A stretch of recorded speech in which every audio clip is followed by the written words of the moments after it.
Puji Tuhan, salam sejahtera bagi kita semua.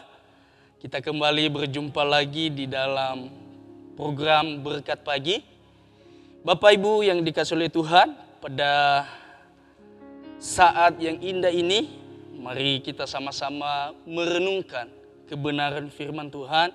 Mari kita sama-sama menyimak dan memperhatikan kebenaran firman Tuhan pada saat ini. Yang saya ambil di dalam Imamat pasal yang ke-10, ayat pertama dan yang kedua. Begini bunyi firman Tuhan. Imamat pasal 10 ayat pertama dan kedua.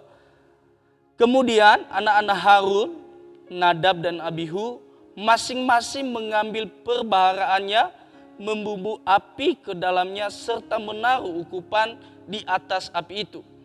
Dengan demikian mereka mempersembahkan ke hadapan Tuhan api asing yang tidak diperintahkannya kepada mereka.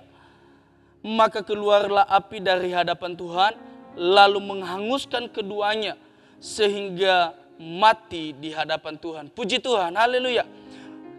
Di pasal ini, di ayat ini menceritakan kedua anak muda yang melayani Tuhan. Kita lihat keduanya ini adalah pilihan Tuhan yang melayani di kemah. Yang melayani mereka adalah tugas mereka adalah sebagai imam. Kita lihat mereka adalah keturunan dari orang Lewi. Yang kita tahu bahwa orang tua mereka adalah Harun. Nah, kita tahu bahwa Harun memiliki anak-anak. Dan yang Harun ini adalah imam dan serta anak-anaknya juga menjadi imam. Kalau kita lihat di dalam Keluaran pasal 28 ayat pertama di sana berkata bahwa Tuhan menyuruh Musa kepada saudaranya, dikatakan di sana, engkau harus menyuruh abangmu Harun bersama-sama dengan anak-anaknya datang kepadaku dari tengah-tengah orang Israel untuk memegang jabatan imam bagiku. Harun dan anak-anak Harun yakni Nadab, Abihu, Eleazar dan Itamar. Nah, mereka ini adalah pilihan Tuhan yang melayani di kemah, yang melayani jemaat-jemaat Tuhan pada zaman itu, yang melayani, yang mempersembahkan korban-korban pada saat itu. Puji Tuhan, apa yang kita tarik dari cerita kedua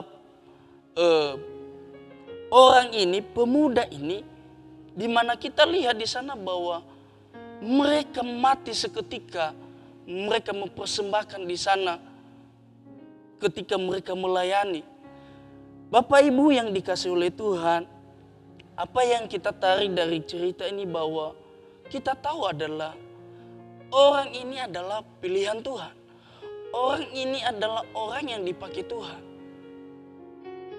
Dan kenapa seketika mereka melakukan yang menjadi kewajiban mereka dalam melayani, mereka mati. Dan itu bukan tanpa sebab, bukan tanpa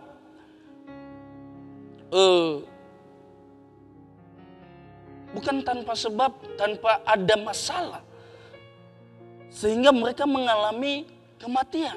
Kita lihat bahwa di sana dikatakan di ayat yang pertama tadi bahwa mereka mempersembahkan api asing di hadapan Tuhan. Yang dimana bahwa itu saya cari-cari, saya berusaha untuk apa yang mereka persembahkan api asing itu apa. Saya cari-cari bahwa sesuatu hal yang tidak berkenan kepada Tuhan, yang Tuhan tidak perintahkan. Artinya bahwa baik kita sebagai pelayan Tuhan maupun umat Tuhan, kadangkala kita melayani, kita beribadah kepada Tuhan dengan sesuka hati kita. Itu hal yang tidak baik, itu hal yang tidak berkenan kepada Tuhan. Makanya firman Tuhan berkata bahwa kasihilah Tuhan Allahmu dengan segenap hati dan jiwamu. Artinya benar-benar berasal dari hati kita. Apapun yang kita buat, apapun yang kita persembahkan kepada Tuhan, apapun yang kita lakukan, itu benar-benar berasal dari hati kita. Itu yang Tuhan mau.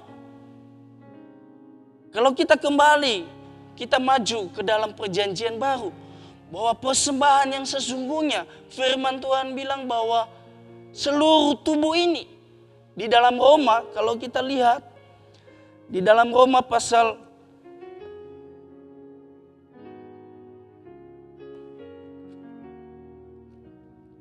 Roma 12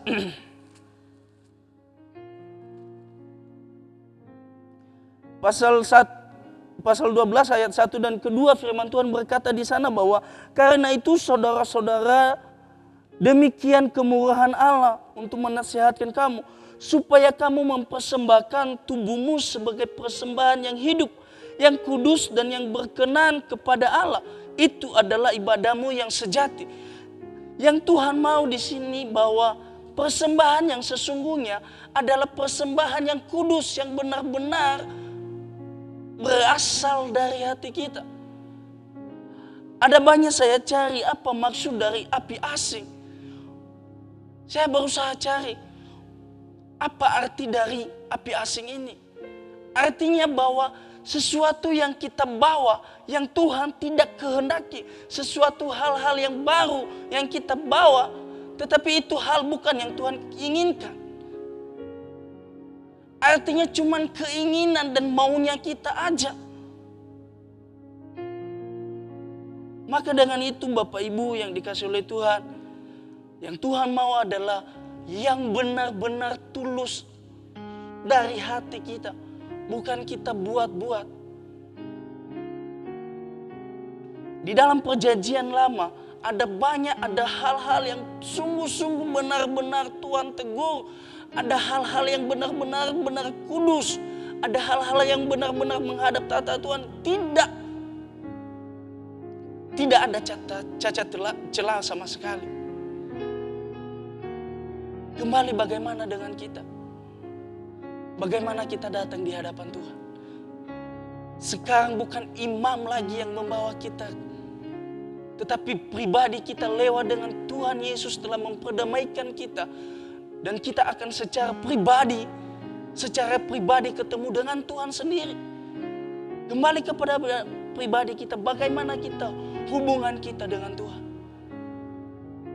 Maka dengan itu, mari Bapak Ibu yang dikasih oleh Tuhan, kasih Allah besar bagi kita. Kita telah ditebus. Dan mari kita persembahkan yang benar-benar tulus dari hati kita.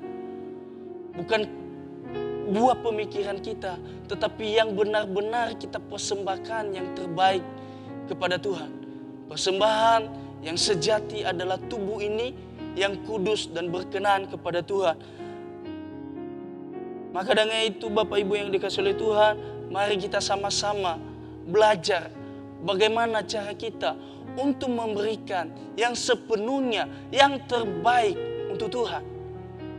Mari kita memberi setulus-tulusnya untuk Tuhan. Bukan kita memberi hanya karena dilihat orang, kita melayani hanya karena dilihat orang, kita memberi sesuatu untuk menerima pujian dari orang. Bukan itu yang Tuhan mau. Sekecil apapun yang kita buat, ketika hal itu berasal dari hati kita, Tuhan sangat hargai. Lakukanlah yang terbaik buat Tuhan. Biarlah itu berasal dari hati kita masing-masing, tulus dan ikhlas untuk melayani Tuhan. Puji Tuhan, itu yang menjadi kebenaran firman Tuhan bagi kita. Mari kita sama-sama belajar dan merenungkan, memberikan persembahan yang kudus dan berkenan kepada Tuhan. Tuhan Yesus memberkati kita. Immanuel, Allah beserta kita.